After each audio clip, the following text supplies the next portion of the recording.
Nah, perasaan itu memang penting ya, tapi kalau kita terus-terusan terjebak dalam perasaan ya tanpa bisa melihat situasi dengan jernih, kita jadi gampang terombang-ambing ya.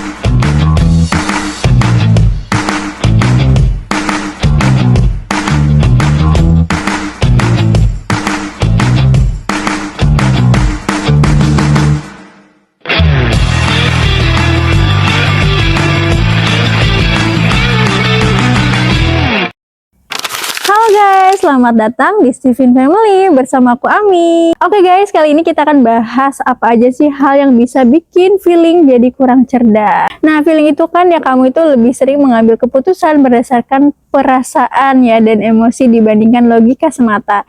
Tapi kadang ya ada beberapa kebiasaan yang bisa bikin ya kita ngerasa terjebak atau nggak berkembang. Nah, jadi buat teman-teman yang kepo apa aja sih yang bikin feeling ini jadi kurang cerdas, so stay tune sampai akhir. Nah, yang pertama yaitu terjebak dengan perasaan. Nah ya ini tuh terjadi ketika kita terlalu mengutamakan perasaan ya, apa-apa pakai perasaan ya setiap saat, setiap situasi. Nah, itu misalnya kamu ngerasa kesel ya, kecewa atau senang dan itu langsung mempengaruhi cara berpikir atau bertindak kamu.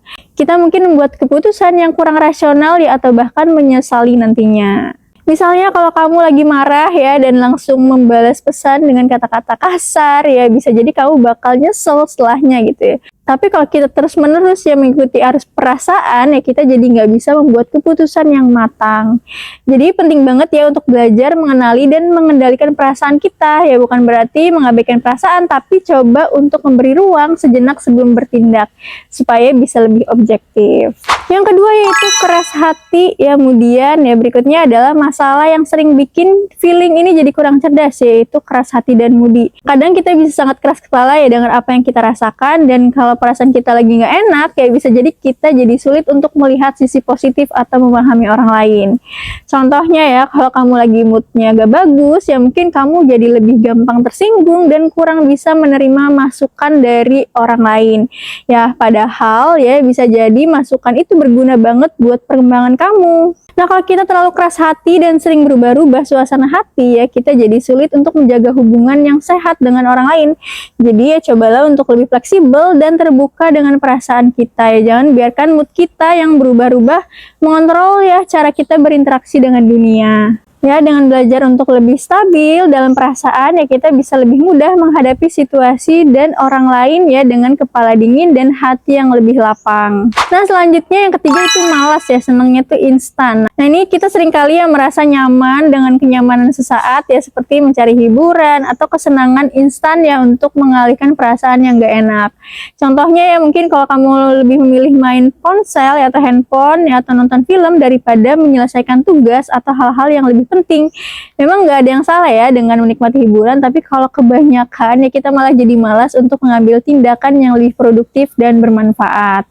Nah, kesenangan instan itu bisa membuat kita lupa ya kalau hidup ini butuh usaha dan kerja keras ya. Kalau kita terus mencari kenyamanan sementara, kita jadi nggak pernah mengembangkan diri atau mencapai tujuan yang lebih besar. Jadi coba deh yuk kita mulai untuk melatih diri ya lebih fokus dan disiplin ya. Kadang kita butuh untuk merasa nggak nyaman dulu ya agar bisa mencapai hal-hal yang lebih besar dan lebih berarti. Nah, selanjutnya yang keempat yaitu tidak membuka diri ya. Yang terakhir adalah masalah yang juga bikin ya feeling ini kurang cerdas, yaitu tidak membuka diri. Nah, ini biasanya terjadi ketika kita terlalu terpaku ya pada perasaan pribadi kita dan merasa nggak nyaman atau takut untuk membuka diri kepada orang lain.